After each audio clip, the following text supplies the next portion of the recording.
a star professor and her radical, AI-powered plan to discover new drugs. Not many scientists get solicited for photo ops, but for Daphne Koller it's a regular occurrence. It happens at pretty much any event that has tech people. Koller says when asked about one recent snapshot, "It's a little awkward. It's not like I feel like this is something I deserve." Selfie requests are just one sign of Koller's stardom, earned from more than 20 years bridging computer science, biology and education. She chalked up a string of accolades along the way, getting a master's degree from Jerusalem's Hebrew University at 18. Becoming a Stanford University professor focused on machine learning at 26. Winning, nearly a decade later, a MacArthur Genius Grant for research that combined artificial intelligence and genomics.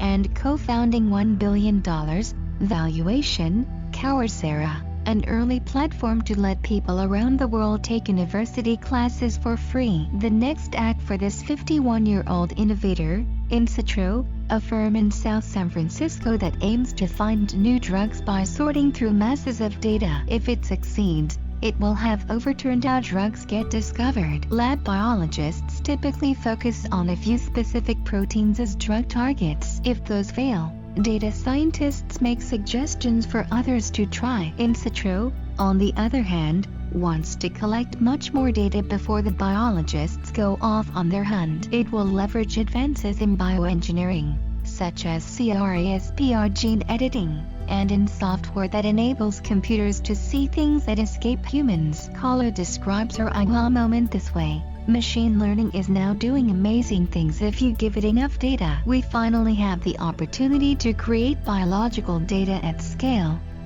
There are very few individuals who understand both sides of the beast, says Mani Subramanian, who heads liver disease clinical research at Gilead. The biology as well as the deep learning.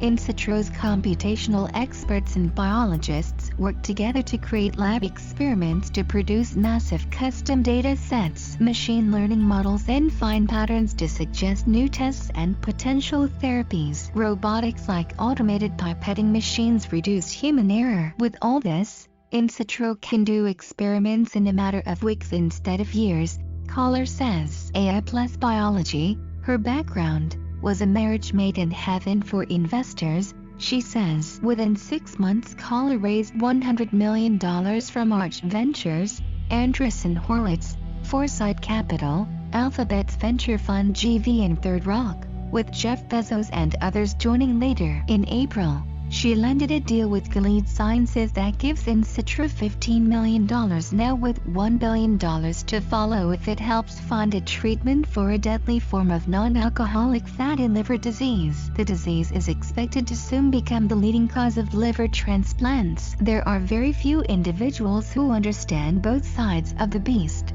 says Mani Subramanian, who heads liver disease clinical research at Gilead. The biology as well as the deep learning. Insitro's future payouts from Gilead hang on whether it can identify 5 proteins that could be targets for drugs and then whether targeting those proteins leads to approved therapies for the liver disease. The contingent payments, which include revenue sharing from successful drugs, helped Insitro earn a spot on Forbes' inaugural AI 50 list of the most promising artificial intelligence companies. More than 20 other startups are chasing the dream of faster, cheaper drug discovery through AI. Among them are notable labs, with $55 million of venture capital, and Verge Genomics, with $36 million. Novartis has announced a 5-year AI collaboration with Microsoft, and Merck and GSK have startup partnerships as well. Artificial intelligence does not make biology easy. I don't think the platform can be magic, Koller says. Before Insitro can reap rewards, a few 100,000 lab tests need to happen. Koller has the energy bouncing around Insitro's office. She gave away her desk chair to one of her 53 employees because she never used it. She moves from a room named macrophage, a white blood cell, to one named elastic net, a data modeling technique. to show off the latest lab equipment. Big Pharma's interest would seem to make Insitro a likely acquisition target if it hits pay dirt. But Koller says she doesn't want to see Insitro swallowed into the maw of a larger organization. She wants it to make its own branded drugs. The ultimate goal is that the people asking for photos ops will be healthier thanks to Insitro. Koller says she hopes they come up to her and say, "Because of you, I have my life back."